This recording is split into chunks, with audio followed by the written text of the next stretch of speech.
could when I was small, and it's so picturesque, looking through the crystal.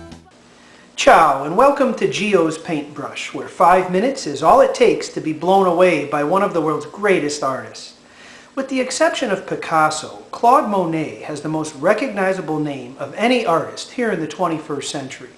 And even those with no interest in art at all have at least heard of the term Impressionism, the movement Monet helped pioneer that sought to capture fleeting, momentary impressions of the world as it truly appears under a variety of natural conditions, especially the stages of sunlight and moonlight, along with fog and mist in its full color glory, something even photography, born in the 19th century, could not accomplish.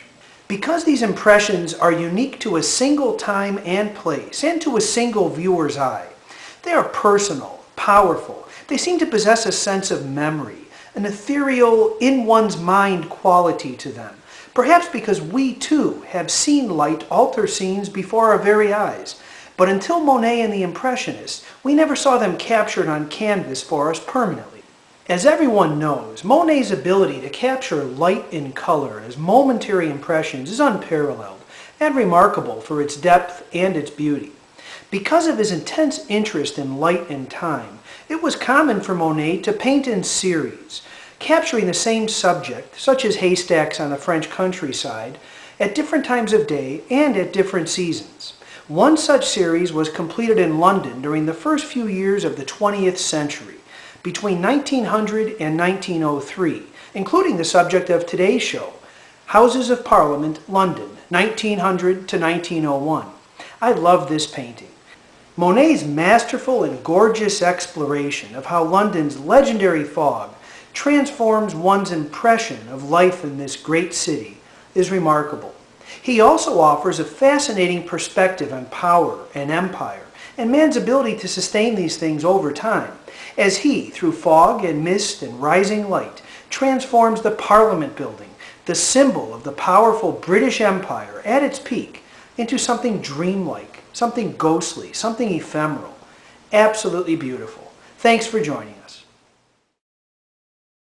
With the 19th century invention of portable paint in tubes, and no need to self-mix colors back in a studio, Monet loved to paint in the field, out of doors, capturing the same subject at various times of day and seasons. Here he shares his vision, quite literally, not as a camera would capture it, but as his eyes saw it with mist, fog, shadow, and light, of the Parliament building at sunset. Monet captured and developed this image from a window at St. Thomas Hospital, across the river from Parliament. By selecting such a familiar structure for his subject, perhaps a secondary subject, since Monet's primary subject was nearly always light itself along with time, Monet was able to provide just the faint outline of the building, knowing it would be recognizable, allowing him to focus instead on the color and shadows and light of the water and sky. Amazing. Another reason I believe that Monet's paintings attract such attention today is that they're experienced largely on the emotional and sensory levels, rather than the intellectual and rational levels. They possess familiarity and a beauty that we typically only experience for a fleeting moment or two, and that our memories and photographic images somehow always fail to capture fully and essentially. To me, what makes Monet an unparalleled artistic genius is that he managed to capture on canvas images that, previously, only existed within one's mind or imagination, processed quickly from eye to brain, and then lost forever. That is, until Monet and his contemporaries began to preserve these moments for us. And they have a universality to them, perhaps in part because his secondary subjects, in this instance the Houses of Parliament, are so familiar, but also because we've all experienced these types of fleeting impressions, often even without conscious thought, as our minds process image after image rapidly each day. Monet reaches into the human mind, grabs one slide of thousands, and shows it to us, and in so doing, enables us to actually hit pause and see life in all of its natural beauty. What's not to like about that? Monet's dreamlike depiction of the English Parliament at sunset, discernible because Parliament rests on the west side of the river, and so with the sun present just behind the towers to the right, it's safe to deduce the sun is setting, not rising. has been described by some critics as lending the building a timeless quality. I disagree completely. In fact, I believe the whole point of the piece is that the building rests in one specific time and place, suggesting that even the most rock-solid, recognizable, and stable elements of our lives can be obscured naturally, transformed, altered, and that the moment itself matters and can be beautiful and powerful, perhaps more so than the Houses of Parliament itself.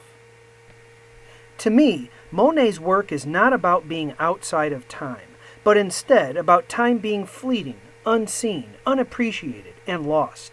I even see a suggestion of fire in the placement of the sun, nearly on top of the building, just in case we miss the point that the light and fog and mist are the primary subjects, not the building itself. In any case, this is one of my favorite Monets, wistful, moving, poetic, full of end-of-century ennui and stunningly beautiful. If you haven't seen it in person at the Art Institute of Chicago, I highly recommend it. Thanks for joining us. I can picture it like I could when I was small, and it's so picturesque. Looking through the crystal ball.